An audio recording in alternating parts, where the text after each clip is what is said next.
of the Trentonian. We are live on Trentonian TV. We are in, what is this called? The Weedmobil. And who are we with? The one and only world famous superhero to the potheads. The New Jersey Weedman. New Jersey Weedman. Why are you back in Jersey? Well, unfortunately, I've had to come back so I can beat the Burlington County Prosecutor's Office in a court case next week. What is that court case? A lot of people know your case from reading it in the Trentonian, but Well, what are they accusing you of doing? Well, basically 4 years ago I moved from New Jersey and I moved to California and got well involved in the marijuana industry there. But at one point I came home on a visit and I brought my medicine, my medical marijuana with me, and I got busted by a New Jersey state trooper. Actually, it happened on April Fool's Day, 2010, and at the time I said that the fool actually was the state of New Jersey for having the unfortunate luck of arresting me. How much did you have on you? I had a pound. A pound of pot. Is that a lot? No, it's no more than someone buying a carton of cigarettes. Why should I have to buy a bag of weed every day or a couple bags of weed a day? Any more than a person who smokes cigarettes has to go out and buy a couple packs of cigarettes. Why I can't? A person like me who smokes a lot of marijuana, I buy my marijuana in pound or half a pound increments, and it was for me.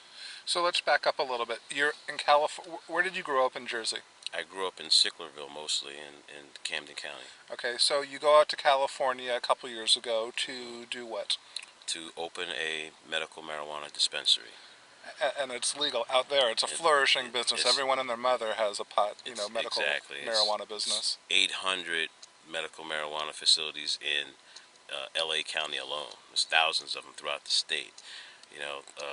New Jersey Governor Christopher Christie would have a heart attack out there if he saw all these weed leaves. How successful is your business? How many customers do you have, or did you have? Did they shut you down? Yeah, just recently. For 3 years, I ran a thriving shop, a thriving dispensary. I provided marijuana, not only for medical reasons, but also for spiritual reasons. I called my dispensary the Liberty Bell Temple. It was registered as a church organization, also a religious organization, and it was doing very well until state officials here in New Jersey complained to federal officials out in Los Angeles about me and about my business, and they basically sicked the federal authorities on me. And on December the 13th, 2011, the DEA raided my temple, and basically all they did was steal everything. They took everything from me, all my money, all my marijuana. How much money did they take? Well, we'll leave that. How much pot did they take? Well, in my grow operation, I had 600 plants growing, and they took all those. They took the 70 lights that I had all the balances, all the equipment to grow it. There was a bunch of marijuana that was drying from the last harvest, and they just basically they ruined me, And I've come back to New Jersey to ruin the state of New Jersey's marijuana laws with this court case of mine. And by the way, it's like 419. At 420, just like ritually, is when I usually take my medicine. And I say my medicine because I don't do Tylenol. When I have a headache, when I want to use marijuana, when I want to use my medicine, instead of using Tylenol, I twist one up and smoke it all. So it is 4:20 on Thursday afternoon here in Trenton. In Trenton, New Jersey. What is 420? All the stoners know it, and it's known as many different things. But what is the official meaning of it? How did it come to be? Well, again, it has many definitions, reasons, but you know what? It has become that symbol, one of those symbols in the marijuana culture, to mean smoking marijuana, to mean growing marijuana. When someone says, I'm about ready to 420, that means you're going to smoke marijuana. if you're saying that you're in the 420 business, that means you're doing marijuana. But 420 to a lot of people, especially people that have like 8 to 4 jobs, you get off of work at 4 o'clock. By the time you get out to your car, twist one up, fire it up, it's about 420. Instead of Miller time, you can look at that symbol 420 as bud time. And if you notice, you look at the Weedmobil, it has 2 numbers on the side. The 420 on both sides of it, kind of like a race car, but the numbers are 420. It's the 420 Weedmobil. How There's often? a lot of bud smoking done How back here. often do you get pulled over? You drive through states, Kansas, Nebraska, Oklahoma, the real conservative states. You got to get pulled over every 20 miles, it seems. Every 5 miles, it I seems. actually thought we would too, but we didn't. We got a lot of people looked at us. We got people taking pictures of it. If you go to my YouTube, I took video of a police officer giggling and laughing and walking around my van, videotaping my van and calling his buddies and telling his buddies about this Weedmobile. So if you go to my YouTube page and look up ROADAMENTARY, first police encounter, I was a Nebraska county sheriff. I'm telling you, it's a funny video. If you just watch it. Well, during the editing process, I'll find it. What was the name of it again? It's go to ROADAMENTARY, go to my website, Okay, and I have a whole list of things called ROADAMENTARY, and it's first police encounter. How many times is your van searched when you travel across the country? It actually hasn't been. It never has been.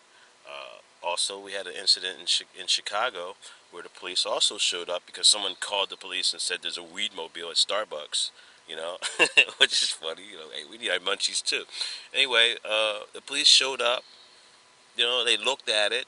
They practically apologized for having to come here, to come check us out. They can smell it. Anybody who puts their head in the window can smell that it smells like marijuana in here. It's in the carpets, It's just here in New Jersey with our Nazi-type police officers, they would use that as probable cause and probably tear it apart. But a lot of times, especially older officers, they aren't offended at this vehicle. They look at this vehicle as art, as a freedom of expression and First Amendment. In fact, that's what they usually think, that this vehicle somehow is some type of First Amendment trap for them. Like, they better leave this one alone. What's the big hang-up on pot in 2012? I don't know. You need to ask people like the governor, because I'm telling you, marijuana is so mainstream. Almost every television show you see, almost every musicals or Right, everyone. songs. Every TV, movie, music, everyone's it's smoking everywhere. It's in our culture, and people like the governor who are so dead set against marijuana. They remind me of the people that initiated the Salem witch trials, and thought everybody was a witch and this, that, and the other. Same thing with this. Like, marijuana is not the weed of the witches, and marijuana is so mainstream. But it leads to harder things: cocaine, heroin. Only All the kids. no, You're a bad influence. Look at you. You're a for pot telling the smoking truth. hippie. I'm telling the truth, though. That's the problem that most of those types have a problem with me about, because they actually realize. See, this is my little buddy Stash.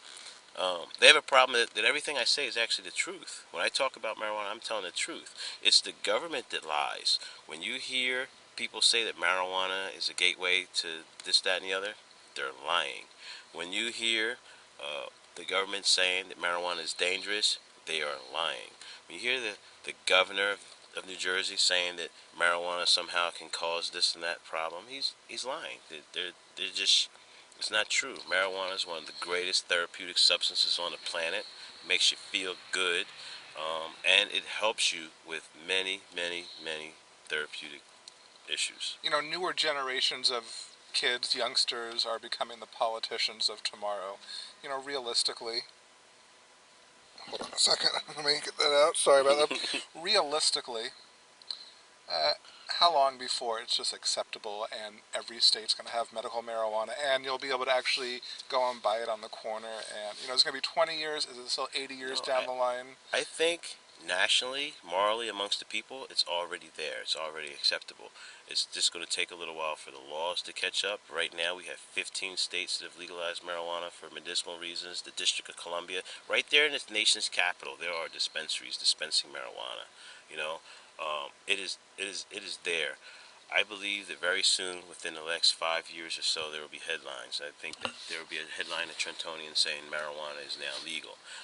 You will never, ever say that the government has won its war on drugs. The government's war on drugs is a failed national policy. It's really a disaster when you start breaking it down into some certain communities, certain states. You know, a city like Trenton, the war on drugs has caused far more harm than any of the drugs that's targeted by these policies could ever do. And putting people in prison and jail for marijuana disrupts families and lives. And Well, the good thing Christie is saying, he wants to send people with drug problems to rehab instead of jail. So it seems like he's a little progressive on that issue. no, it sounds like a government indoctrination program. Maybe. I realize that marijuana is good. You send me to one of these programs, and I resisted that before. You send me to one of these programs, NA and AA, I don't want to hear their lies. Don't push dare down my throat.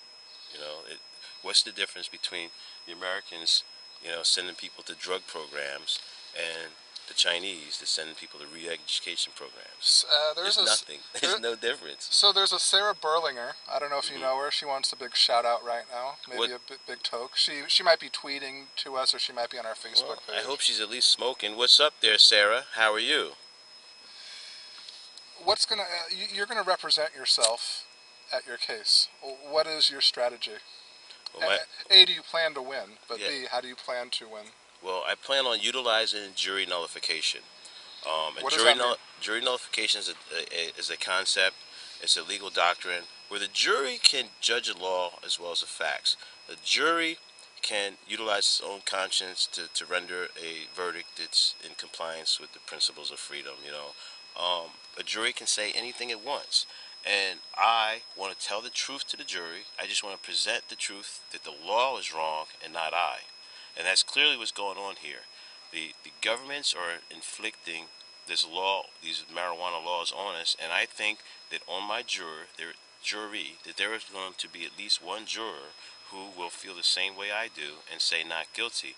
And I'm willing to risk my freedom for the next decade that there's going to be a juror on my case who smokes marijuana. He doesn't actually necessarily have to smoke marijuana, but all that I need is a person on my jury that, oh, this smells good. What are you talking about? There has to be, there's going to be a person on my jury who believes that marijuana should be legal, that no one should go to prison for marijuana, whether they smoke it or not. And that is my question to your listeners, to your viewers. If you were on my jury, what would you say? Guilty or not guilty? And I'm going to suggest that the Trentonian have a poll. If you were on the jury, or Weedman's jury, what would you say? So you're smoking it right now. How good is this bud right here? Is this homegrown from Cali? No, this is definitely some Cali bud. I am a cannabis snob. I admit I like smoking good marijuana. You don't pull seeds out and stems and There's all that? There's no seeds in my marijuana. There's no stems in my marijuana. Do you still get stoned every single time? No, it has to be good bud. Like, a lot of street bud doesn't get me high. A lot of stress. It doesn't do anything for me. And I have certain medical conditions that I do have a high pain level, and certain marijuana doesn't even do anything for it. So I don't even want to smoke anything like that. So I smoke nothing but good marijuana, which led me to the charges I have here in New Jersey, that I brought my good bud from California with me when I was home visiting, and that's all I was. I wasn't here selling marijuana. I came home to visit my kids. And I don't know, in their eyes, here comes Weedman, he's going to sell all these J's and, well, some quality reefer to the kids, and, here comes the bad man. Well, I don't sell the kids at all, and I don't think there's anything wrong with sharing. Anyway, if I have something that's good, why not share it? Spread the goodness. But I had just got off the plane. I went and visited my kids and was heading to the hotel room, and I got pulled over. My suitcases were still in the car. My bud was still in the suitcase. And, I got pulled over and searched and, like I said, charged. And I'm just fighting. And, like I said, I'm going straight at this to the jury.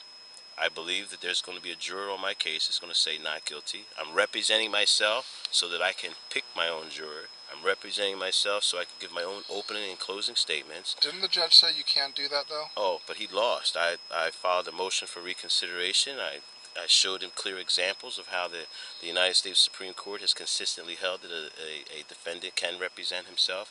So the judge had to reverse himself, and on the motion to reconsider, I prevailed. In fact, you know, if I'm not only a stoner, I tell people all the time, I was like, I'm a jailhouse lawyer who's not in jail. And, I believe my legal arguments most of the time work, That's the thing. You smoke pot, and you're not a dummy. You know how the law works. You know how government works. That seems to be conflicting. Because the government lies about what marijuana does to you. I mean, they say that people who smoke weed are like you just lay back and do nothing, sit on the couch. I've owned several businesses in my life. I can function most of the time without a job. I can a functioning make pothead. They said that about me many, many years ago. Well, but I've been pretty successful a few times. Now what happens to me is I get successful, and then at some point, because of the marijuana laws, I have the government invading me and ruining me. Like just now, what just happened to me. I moved out to California. I moved out to California in 2008 with $500 in my pocket. When the federal government came in and raided me, I had 4 locations, 2 businesses, and had a marijuana promotions company. So you were rolling in the dough. I was doing pretty good. And now I'm flat broke again because the federal government entered my life. And that's usually what happens, Like, you know what? I've never had an evil doer do anything bad to me. It's usually the do-gooders. And that's what it is. We got, these do-gooder types in government who think that marijuana is so evil and bad, and they will inflict their goodness on you. And trust me, when someone inflicts their goodness on you, it's not good for you. You end up in a cage or... Right. Can we set the record straight for a second here? We're now been taping 17 minutes. Mm-hmm. I haven't toked at all. I haven't asked for the J. I might have a little bit of a contact. Well, you're smoke boxing. Exactly. That's what it is. He's trapped in here. He's stuck. It's cloudy. This is He's starting to giggle. It's been many, many years. But we're sitting here with Paris and Slingshot, a couple of rappers that you picked up where in LA. Well, my driver's license situation in New Jersey is not the greatest, and I knew I was going to be here for a little while, so I actually asked some of my supporters if they would, in fact, serve as my drivers. And Paris and Slingshot, Slingshot volunteered. She was about to punch you. Yeah, she was. Volunteered to be my driver and come with me to New Jersey and just help me with my court case. I've been asking people for help, not directly for money, but what I've been asking people to do is to help support this case, spread the message, make a big issue of this case, because even though this particular case has my name on it, my arguments are things that all stoners should utilize. I want people to call this defense later the Weedman defense. When I win, when I walk out of court with a not guilty, I want other stoners that are facing marijuana charges, I want them to tell their lawyer, yeah, I want the Weedman defense. But that's just until the next time they pull you over and you bring a pound of pot in New Jersey and you got to go through it all over again. I think over the last 15 years, and I'm going on record saying this, over the last 15 years, I think I have polluted the jury pool in Burlington County. I'm going on trial in Burlington County, and I think as far as this marijuana case goes there, Mr. Luciano, I think I'm conviction proof. I think Mr. Luciano is my prosecutor, and I'm willing to bet my freedom that at the end of this case, I get a not guilty verdict. Yeah, but what if he's watching this? He says, I hope he's watching it. You know what, Judge? He just tainted the entire South Jersey. We need to move him to a more conservative county of the trial where they aren't going to be quite as lenient, and there are potheads where you haven't had everywhere. a chance to soil and sully the minds of... There are potheads everywhere. I get anonymous letters. I'm not a pothead. I'd throw your ass in jail. No, you wouldn't. I get anonymous. Yeah, see? Come on, there he goes. There See, he's getting high. He's getting the contact. He's saying silly things. Leave for madness. Throw me in jail. That's it. I'm fired. But, no, I think it doesn't matter. Anywhere my trial was in New Jersey, I mean, people would just Google me and just look me up. My website is set up so that specifically for 12 people right now, and I got, I have creative control of my website. My website specifically, I'll tell you now, is set up so that members of my jury, when they find out that they're on the Weedman case, they're going to go look me up. And then they're going to sit and watch videos of me talking about jury nullification. They're going to read what I say about jury nullification. I'm going to inform them of the right. Whether the judge lets me get it out of my mouth at trial or not, just the fact that a juror is picked for my trial, he's going to know and get to understand what jury nullification is, which will increase my chance of someone actually doing it. And I think I only need one, but I think I'm going to get 4 or 5. I'm definitely going to hang the jury. That's why the judge at one point removed me as representing myself, because he said that my plan was to hang the jury. Like, yeah, and I saw, you have a webcast, and I think you do a pretty effective job of talking and telling people what the law is and what your background is, and I don't know how many viewers you get, but again, I'm not saying it's a way to taint the jury pool out there, but again, what if 17 people who are coming in and they pick, from that pool saw your videos and boom, you just won, because a couple of them are going to go, you know what, I smoke pot too, and they can't do this to me or my family, or they had a dad who was put away for this. And Exactly. That's exactly how I feel. Like I said, is that why you're doing it though? Your webcast is to? No, Are you trying to taint the jury? Originally, when I first became publicly the weed man, that's originally what it was. I mean, this has been an ongoing major form of civil disobedience to me, just to have my website, just to do these actions where I'm publicly disregarding the law. To some, I'm a criminal and should be in a cage. But there's so many people who believe that marijuana should be legal that this is not. I've become the NJWeedman superhero to the potheads. You can laugh at it and giggle at it, but I act sometimes like a rock star. I show up places, people treat me good. I end up smoking marijuana everywhere. In fact, I won't smoke swag. Don't hand me a joint, by the way. If you got some garbage, keep it in your pocket and tell me about it. Come on, seeds and stems. That's what you're all No, about. no, no, no, no, no, no, no. Please don't hand. If I hand it right back, that means it's not. You see, I hog the joints. So if you hand me some swag, I'm gonna pass it back pretty quick. I don't remember if we introduced your real name, Ed Fortune. No one knows my name. Right. I am NJWeedman. But for all those who want to know, officially it's officially my name is Robert Edward Fortune Jr. Fortune. Now, if you win this case, do you get to go back to California and run your business again? If I win, I'm gonna go back and restart. I'll probably hang out here in New Jersey for a while. I'm running for state assembly here in the 8th district, and I'm running for U.S. Congress in the 3rd district. So I will campaign for a little while. I'm not sure how long, and then I'll start commuting back and forth to L.A. again. I want to restart my life in L.A. as I continue to run for office here. That's the crazy thing, though. The stoner vote should put you straight into office. If everyone is smoking pot, and there are a lot of them of voting age, why didn't you win last time? Well, Are they just all choking out and falling asleep before they get to the polls? I'm not that high that I ever really think I'm going to win. My objective is to get the... But the stoner vote is very big. The stoner vote should get you in there. There are other things. I mean, I think, I'm being prejudicial now and be like, oh, man, I'm a stoner, I should vote for Weedman. No, I also do understand that there are people out there who smoke marijuana, they take life serious, they take their government issues serious and what's going on in life, and they're not going to waste their vote just on one issue of marijuana legalization. You don't think it's that burning of an issue that they...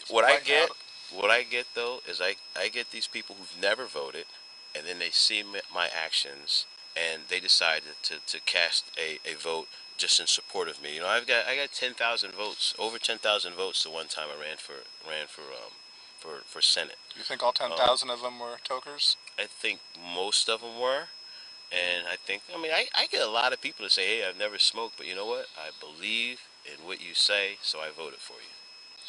And in your heart of hearts, you're an innocent man. You're an American who smokes pot, and there should be nothing wrong with that. I'm a peaceful, proud, patriotic pothead. And again, I always use that word pothead in an endearing way. When I call you a pothead, that means I like you. All right. Well, I appreciate the time, NJWeedman. How's your J going there? Is it out? It's out, which means it was good.